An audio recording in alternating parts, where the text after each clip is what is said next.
Friends, this is our geography chapter number 7, lifeline of national economy. इस chapter में हम पढ़ेंगे ट्रांसपोर्टेशन, कम्युनिकेशन एंड टूरिज़म किस तरह से एक देश की इकोनॉमी को ग्रोथ करने में हेल्पफुल है, किस तरह से ये लाइफलाइन है एक नेशनल इकोनॉमी के लिए। ये सब हम इस चैप्टर में पढ़ेंगे। So let's start. स्टूडेंट्स, हम अपनी डेली लाइफ में कई प्रकार के गुड्स एंड सर्विसेज को यूज़ करते हैं। कई गुड्स एंड सर्विसेज हमारे आसपास ही अवेलेबल होती हैं और कई हमें दूसरी सिटी से मिलती हैं या फिर हमें दूसरी कंट्री से वो अवेलेबल करनी पड़ती हैं। तो वो चीज़ जो हमारी यूज़फुल है, हमारी रिक्वायरमेंट है, उसको पूरा करने में ट्रांसपोर्टेशन किस तरह से अपना योगदान देती है, किस तरह से जो कम्युनिकेशन है वो जो नीड्स हैं उनको फुलफ़िल करने में हेल्पफुल है, इन सब के बारे में इस चैप्टर में बताया गया है। और किस तरह से दूसरी कंट्री से हमारे कंट्री में या हमारे देश से दूसरे देश में सामान को ट्रांसपोर्ट किया जाता है, इन सब के बारे में आज हम इस चैप्टर में पढ़ेंगे। So let's start. अब हम यहाँ पर समझते हैं कि रोडवेज़ को रेलवे से बेटर क्यों माना जाता है। रोडवेज़ को बेटर माना जाने का सबसे पहला रीज़न है कि ये चीपर होता है देन रेलवेज़, इसमें कम खर्चा आता है। Second reason is can be constructed anywhere. हम रेलवेज़ को कहीं पर भी कंस्ट्रक्ट नहीं कर सकते, लेकिन रोड्स को कहीं पर भी कंस्ट्रक्ट किया जा सकता है।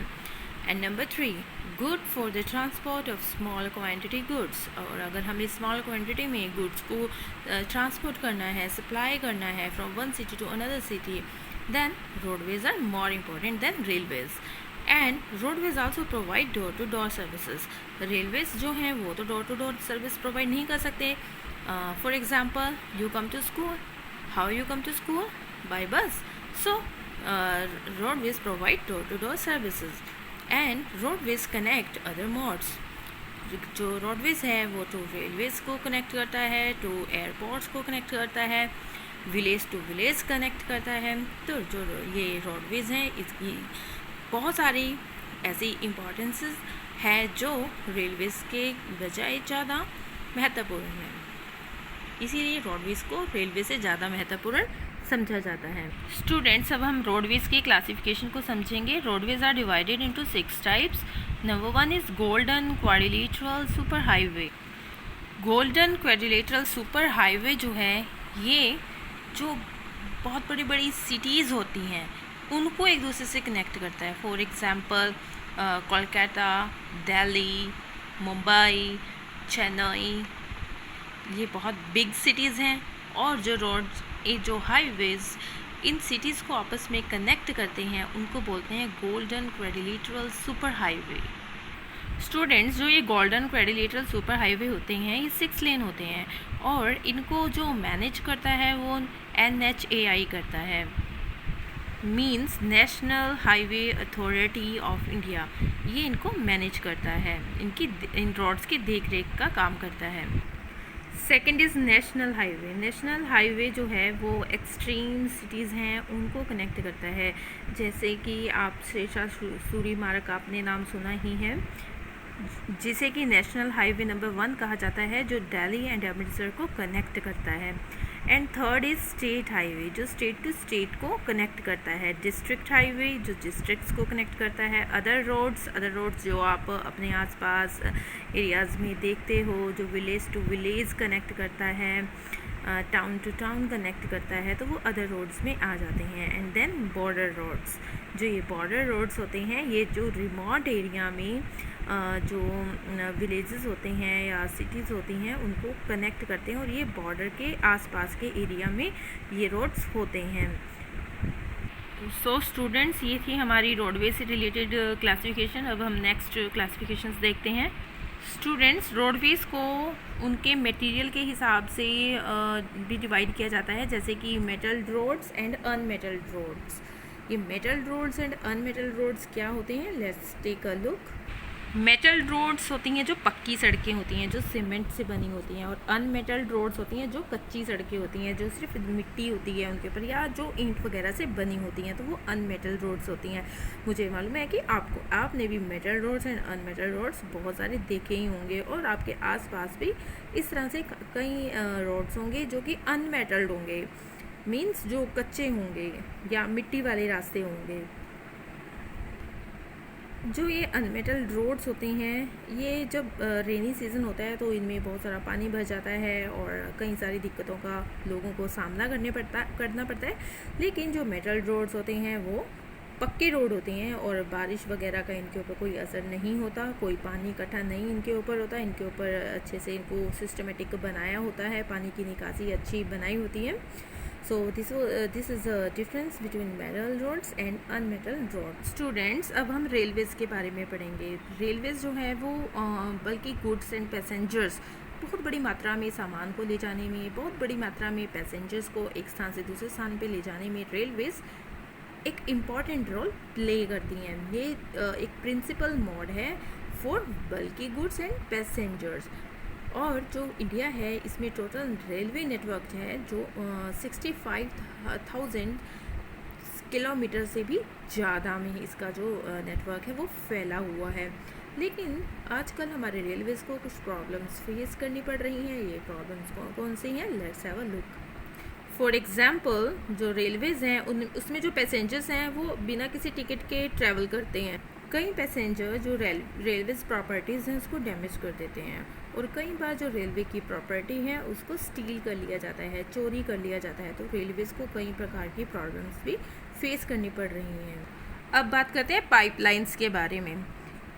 पहले पाइपलाइन को वाटर ट्रांसपोर्ट के लिए यूज़ किया जाता था, लेकिन अब crude oil, natural gas transport के लिए भी यूज़ किया जाता है।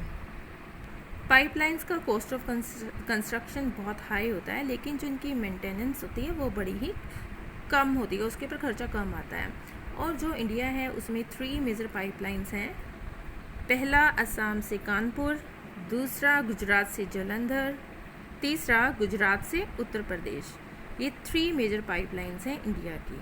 अब बात करते हैं वाटरवेज़ के बारे में। जो वाटरवेज़ होती हैं बहुत ज़्यादा चीप होती हैं, फ्यूल एफिशिएंट होती हैं, इको फ्रेंडली होती हैं और स्टेबल होती हैं बल्कि गुड्स को ले जाने में।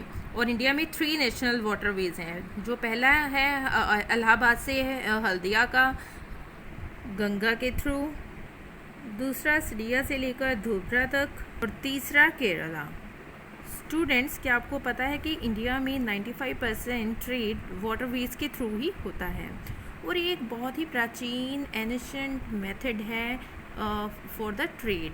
प्राचीन टाइम में भी जो ट्रेड था वो वाटरवेज़ के थ्रू ही होता था, और आज भी 95% जो इंडिया का ट्रेड है, व्यापार है, वो वाटरवेज़ के थ्रू ही होता है। स्टूडेंट्स, अब बात करते हैं आखिरी टॉपिक के बारे में, Airways. Airways is fastest, most comfortable and prestigious mode.